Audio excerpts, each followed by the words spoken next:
네, 타세요 수익버스 9,000피를 처음으로 돌파한 시장입니다. 우리도 빠르게 가는 버스 같이 한번 탑승을 해보시죠. 김준호 기사와 함께합니다. 기사님 안녕하세요. 네, 반갑습니다. 네, 반갑습니다. 이게 참 웃어야 될지 울어야 될지 모르겠는 그런 시장인데요. 코스피에서는 정말 강한 탄력이 나와주고 있지만 상대적으로 여전히 아쉬운 코스닥 시장이기도 합니다.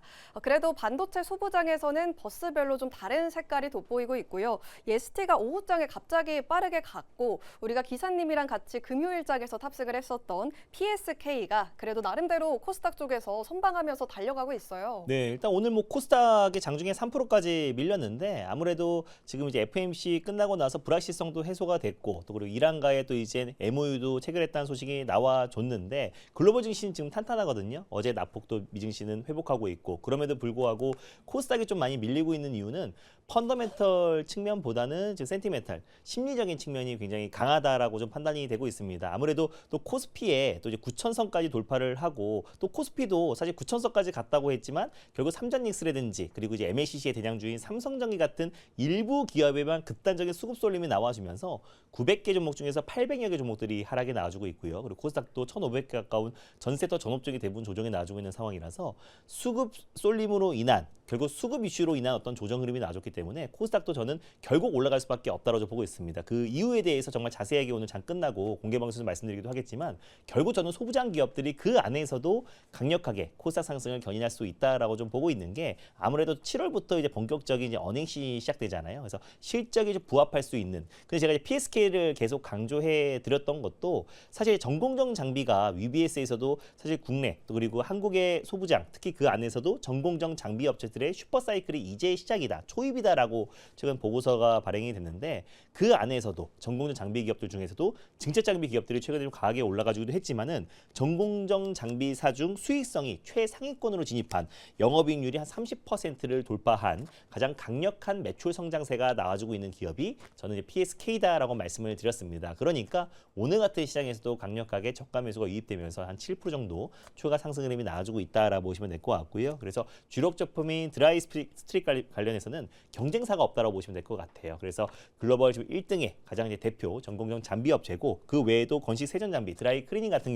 경우도 공정 미세화가 더욱더 지금 심화되면서 수요가 증가하고 있고 안정적인 매출 성장과 국내 글로벌 메모리 3사뿐만 아니라 뭐 인텔 또 그리고 또 TSMC 모두 다 공급처를 확보하고 있는 기업이 바로 이제 PSK다 보니 안정적인 매출 성장과 시장이 안정화됐을 때 시장이 하락만 멈춰도 강력한 반등이 더 이어지지 않을까 보고 있습니다. 그래서 지금도 신규 매수도 유효하다라고 좀 보고 있고요. 그대로 목표가 19만 1,000원 목표가 설정해서 대응하셨으면 좋겠고 손절가는 14만 6,500원 그대로 말씀드리도록 하겠습니다. 네, 수급 쏠림으로 인해서 좀 천천히 갈 때는 여전히 탑승의 기회다라는 점들 우리 기사님이 계속 강조를 해주고 있습니다. PSK 버스는 저희가 계속 지금 자리에서도 탑승이 가능하다라는 점 기억을 해두시면 좋을 것 같고요. 이어서 새로운 버스들도 한번 탑승을 해보겠습니다. 첫 번째 노선 어디로 갈까요? 네, 오늘 첫 번째 노선은요. 이 답답한 시장 좀 시원하게 달려보자라는 의미에서 파랑버스, 시내버스 탑승하도록 하겠습니다. 네, 다시 찾아온 파랑 노선입니다. 마을들은 어디 들릴까요? 네, 오늘 마을들은요. 뭐 그래도 좀 시장 상승, 특히 이제 삼전닉스의 수급 쏠림 이후에 코스피 상승을 견인할 수 있는 핵심 마을로 떠나보도록 하겠습니다. 바로 이제 전력마을 그리고 조선, 방산마을을 지나서요. 오늘은 원전마을로 떠나보도록 하겠습니다. 네, 또 대미투자특별법이 오늘 시행되는 날이기도 하죠. 원전 쪽이 오전에서는 나름 강했는데 반도체 쪽으로 쏠리면서 탄력을 잃기도 했어요. 자, 이 가운데에서 버스 어떤 버스 탑승해 볼까요? 네, 오늘 첫 번째로 출발해볼 이제 원전 버스 번호는요. 바로 052690 한전 기술로 출발해 보도록 하겠습니다. 네, 오늘의 첫 번째 버스 한전 기술이고요. 052690 버스입니다. 버스 상황 한번 살펴보시죠. 원전이나 SMR 건설 부지 선정 소식이 전해지기도 했고요. 오늘 전반적으로 반도체 쪽에 승객분들이 탑승을 하다 보니 좀 비어 있습니다. 맞습니다. 오늘 장 초반에 또 사실 가장 강하게 올라갔던 기업이 한전 기술인데 시장 여파로 다 빠져서 지금 보합권에서 위치해 있어요. 그래서 신규 매수가 굉장히 유효하다라고 좀 판단이 되고 있고 사실 좀 전일 좀 큰 이슈가 있었던 게 11차 정기본에서 결국 이제 원전 관련된 신규 부지가 선정이 됐잖아요. 그래서 대형 원전 같은 경우는 영덕에, 그리고 또 SMR 관련해서는 부산 기장군이 지금 선정이 되면서 사실 정부 차원에서 강력하게 원전 프로젝트, AI발 어떤 전력난을 타개하기 위해서 SMR까지도 지금 이제 부지를 좀 선정했다라는 것 자체가 저는 사실 원전 섹터에 어떤 큰 훈풍이 되지 않을까라고 좀 보고 있습니다. 그래서 실질적으로 SMR 관련해서도 국내 첫 번째 건설 사업이 본궤도에 올랐다라는 평가를 받고 있고요. 그리고 이제 K 원전의 어떤 수출 영역도 대형 원전을 넘어서서 SMR까지도 확대될 수 있다라는 기대감도 굉장히 높다라고 좀 보고 있는데 시장 여파로 상승폭을 대부분 다 반납했기 때문에 가격적인 매력이 높다라고 보고 있습니다. 특히나 한전기술의 매출의 거의 대부분은 원전 설계를 담당하고 있잖아요. 그래서 대형, 중형, 그리고 소형 원전을 망라하고 모두 다 원전 설계 관련해서 한전기술이 국내에서는 다 담당을 하고 있다라고 보시면 될 것 같고, 그래서 결국 실질적으로 지금 대형 원전 관련된 부지와 그리고 또 이제 SMR 관련된 부지가 선정된 만큼 제일 첫 번째로 수주를 받을 수밖에 없는 기업은 한전기술, 설계 기업이 될 수밖에 없다라는 점에서도 오늘 장 초반에 가장 민감하게 움직이지 않았나라고 좀 판단이 되고 있습니다. 그 외에도 28조 플러스 알파, 두코반이 이어서 태물린 원전 수주에 대한 기대감, 추가 수주에 대한 기대감이 굉장히 높잖아요. 이미 우리가 태물린 관련해서는 우선 협상 대상자이기도 하고요. 그래서 국내 팀 코리아가 당연히 전 두코반이 이후에 태물린까지도 수주를 따낼 가능성이 높고, 체코 산업실장도 한수원과 그리고 두코반이 이어서 태물린 원전도 마찬가지로 시너지 효과가 날 것이다라는 발언을 하면서 실적으로 이제 조만간에 추가적인 어떤 수주에 대한 기대감도 굉장히 높아지고 있고요.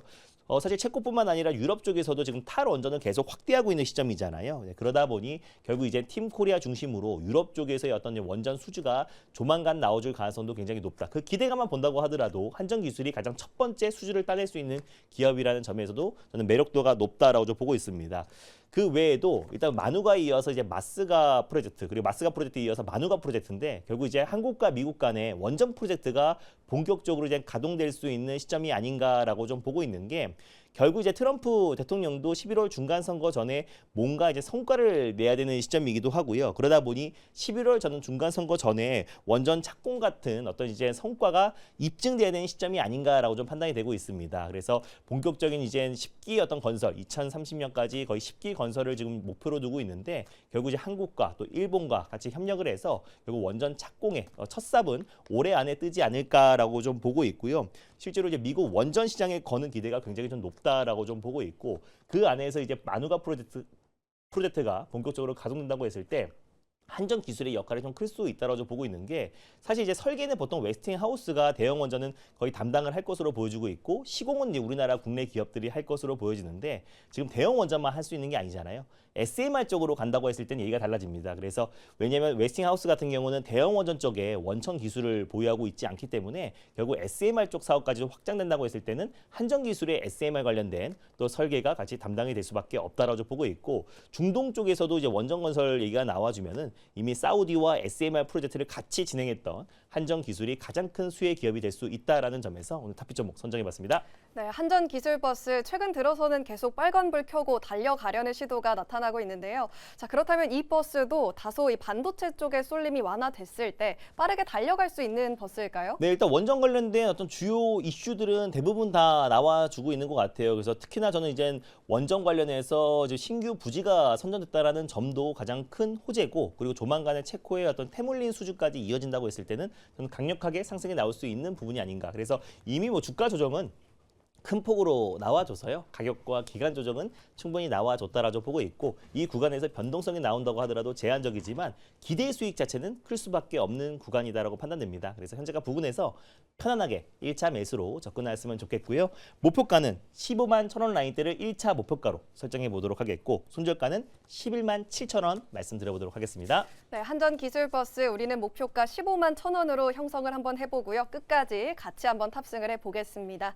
자, 이어서 두 번째 버스도 만나봐야 될 텐데 노선 어디로 갈까요? 네, 두 번째 노선도 답답한 시장을 타개하기 위해서 네. 파랑버스, 시내버스로 환승해 보도록 하겠습니다. 네, 오늘은 두 노선 모두 파랑 노선입니다. 마을들도 공개해 주시죠. 네, 결국에 뭐 AI 투자와 AI 인프라 그리고 데이터 센터 확충은 계속 이어지고 있는 상황이다 보니까 관련된 마을로 들려보도록 하겠습니다. 첫 번째 차단기, 그리고 개폐기, 그리고 케이블 마을을 지나서요. 오늘은 역시나 변압기 마을로 떠나보도록 하겠습니다. 네, 오늘의 두 번째 마을 변압기인데요. 전력 쪽이 월요일에 달려가더니 지금 또 다시 천천히 가고 있어요. 따로 악재는 없는데 이럴 때가 탑승의 기회일지 한번 보겠습니다. 버스 어떤 거 탑승할까요? 네, 오늘 두 번째로 출발해볼 이제 버스 번호는요. 바로 103-590 일진 전기로 출발해 보도록 하겠습니다. 오늘의 두 번째 버스 일진전기고요. 103-590 버스입니다. 버스 상황 같이 보시죠. 지금 변압기 마을 전반이 장 초반 대비해서는 다소 천천히 가고 있는 흐름이기는 합니다. 일진전기 버스 역시나 좀 반도체 쪽에 승객분들 다 가셨나 봐요. 네, 맞습니다. 네. 다만 반도체 섹터가 한번 큰 시세가 분출되면요. 조건반사적으로 그 다음 차례는 항상 AI 인프라, 특히 변압기 기업들이 올라갈 수밖에 없고요. 특히 변압기는 그 쇼티지 상황이 더욱더 심화되고 있는 상황이잖아요. 그리고 특히 국내 변압기 3사만 북미 쪽에서 60% 이상의 점유율을 차지하고 있고 그 다음 낙수 효과만 본다고 하더라도 일진전기가 가장 큰 수혜를 받을 수밖에 없다라고 보고 있습니다. 거기다가 일진전기의 매력은 제가 늘 말씀드리지만 변압기만 생산하는 게 아니고 전 세계에서 유일하게 케이블과 변압기를 동시에 생산하고 있는 기업이고 최근 들어서 전쟁 이슈로 인해서 안전자산인 금부터 시작해서 위험자산 모든 것들이 다 하락에 나왔는데 유일하게 신고가 부근에서 버텼던 게 구리 가격이다라고 말씀드렸습니다. 그래서 결국 케이블은 구리 가격으로 전가가 될 수밖에 없기 때문에 일진전기의 케이블 쪽의 어떤 매출 성장도 너무나 기대가 되고요. 그리고 올해 정말 폭발적인 매출 성장이 기대가 되는 거는 변압기 3, 4와 마찬가지로 일진전기가 증설 효과가 올해부터 확실하게 반영이 됩니다. 특히 홍천공장 증설 효과가 온전히 반영되는 해가 바로 올해다라고 보시면 될 것 같고요. 이미 뭐 3년에서 5년치의 어떤 일감을 다 확보해낸 상태다 보니까 안정적인 매출 성장이 나와주고 있고 이번 주에도 LS 일렉트릭의 어떤 추가 수주 얘기 나왔잖아요. 그래서 변압기 3, 4와 일진전기의 꾸준한 어떤 공급 계약 체결 소식이 나와주고 있는 상황이다 보니까 2028년도 물량 확보에 이어서 2029년도의 물량까지도 다 이미 확보해 놓은 상태다라고 보시면 될 것 같고 올해부터 이제 증설 효과가 반영이 되면서 매출의 어떤 컨던 점프에 대한 기대감도 굉장히 높다라고 보시면 될 것 같습니다. 그리고 특히 글로벌 IB들도 AI 전력난에 이어서 한국의 원전과 전력 설비 기업들을 관심 있게 보자라고 했는데 결국 삼전닉스 그 다음 차례는 변압기 기업들이 준비를 하고 있다라고 보시면 될 것 같고요. 여전히 이제 변압기 시장의 공급자 우위 시장이 계속 이어지고 있는 시점이고 뭐 일진전기 또한 마찬가지로 뭐 1월부터 꾸준하게 북미 기업들과 공급 계약 체결이 이어지고 있다라고 보시면 될 것 같습니다. 그리고 일진전기 이제 저평가 해소 구간이다라고 말씀드렸었는데 변압기 아까 제가 말씀드렸던 3사 대비해서 그래도 이제 수주잔고 대비 매출액이 가장 높은 기업입니다. 그래서 실질적으로 일진전기가 매출이 1조라고 했을 때 수주잔고가 지금 4.5조 정도 쌓여 있는 상태다 보니까 다른 여타 경쟁사들은 보통 2배에서 많아봐야 2.5배 수준인데 사실상 일진전기의 어떤 수주잔고가 매출액 대비해서 거의 4배에서 5배 이상 수준이고 지금도 수주가 계속해서 이어지고 있는 상황이다 보니 일진전기의 지금의 어떤 가격은 시장 여파로 그리고 센티미터 측면으로 내려왔던 부분이라 오히려 더 매력적인 구간이 아닌가라고 좀 판단돼서요. 변압기 기업들은 늘 옳다라는 점에서 일진전기 오늘 탑픽 종목 선정해봤습니다. 네, 이렇게 삼전 닉스가 달리기를 멈추게 되면 그 다음으로 변압기 마을들이 기다리고 있다는 점 다시 한번 짚어주셨고요. 우리가 일진전기 버스 고점 대비해서는 많이 내려온 상태인데 여기에 더불어서 외국인 승객들이 좀 계속 내리더라고요. 네. 이 점은 괜찮을까요? 뭐 외국인은 최근에 지금 전체적으로 사실 뭐 삼전닉스 외에는 대부분 다 조정 흐름이 나와주고 있어요. 그래서 다시 한번 가격적인 매력이 발생하고 또 그리고 극단적인 수급 쏠림이 끝나고 어느 정도 환율도 안정을 찾으면은 외국인은 자연스럽게 들어올 수밖에 없다라고 좀 보고 있습니다. 그래서 결국 이제 변압기 기업들은 실적에 주가는 수렴하기 마련이기 때문에 오히려 지금의 가치가 저는 굉장히 저평가 구간이고요. 뭐 올해와 내년 그리고 내후 후년까지도 매출 성장이 계속 이어질 수밖에 없는 기업이니까 오히려 지금 가장 불확실성이 팽배하고 있는 지금이 또 매수의 적기다라고 좀 판단되고 있습니다. 네, 그렇다면 가격 전략 어떻게 세워볼까요? 네, 매수가는 편안하게 현재가 부근에서 1차 매수로 접근하시면 좋겠고요. 목표가는 94,200원 라인대를 1차 목표가로 설정해 볼게요. 그리고 손절 라인대는 72,800원 말씀드려 보도록 하겠습니다. 네, 외국인들의 이탈을 말은 어떻게 보면 또다시 수급 쪽에서 그 이유를 찾아볼 수 있겠고요. 우리는 일진전기버스 지금이 저평가를 해소해야 되는 시점에 같이 탑승을 해보면서요. 94,200원 선까지 달려가 보겠습니다. 자, 이렇게 두 가지 버스들 모두 탑승을 마쳤습니다. 이제 워낙에 수급 쏠림이 심하다 보니까 여기서 어떻게 우리가 해결책을 찾아가야 될지 고민 많으실 텐데 우리가 그 답들 어디서 들어볼 수 있을까요? 네, 오늘은 정말 이제 시장 하락의 어떤 특집으로 네. 코스닥이 올라갈 수밖에 없는 네 가지 이유를 정말 강력하게 또 그리고 핵심 자료들을 보여주면서 결국 저는 코스닥의 상승이 임박했다라고 좀 보고 있습니다. 그래서 오늘은 특집으로 코스닥이 올라갈 수밖에 없는 네 가지 이유와 관련된 핵심 기업들까지 다 요목조목 설명해 드릴 거니까 오늘 장 끝나고 오후 4시에 엠뱅골드 사이트와 너티브를 통해서 많은 참여 부탁드리겠습니다. 네, 코스닥이 다시금 달려갈 수 있을지 그 부분에 대한 답들 우리 기사님과 함께 얻어가시면 좋겠습니다. 오늘 감사합니다. 네, 감사합니다.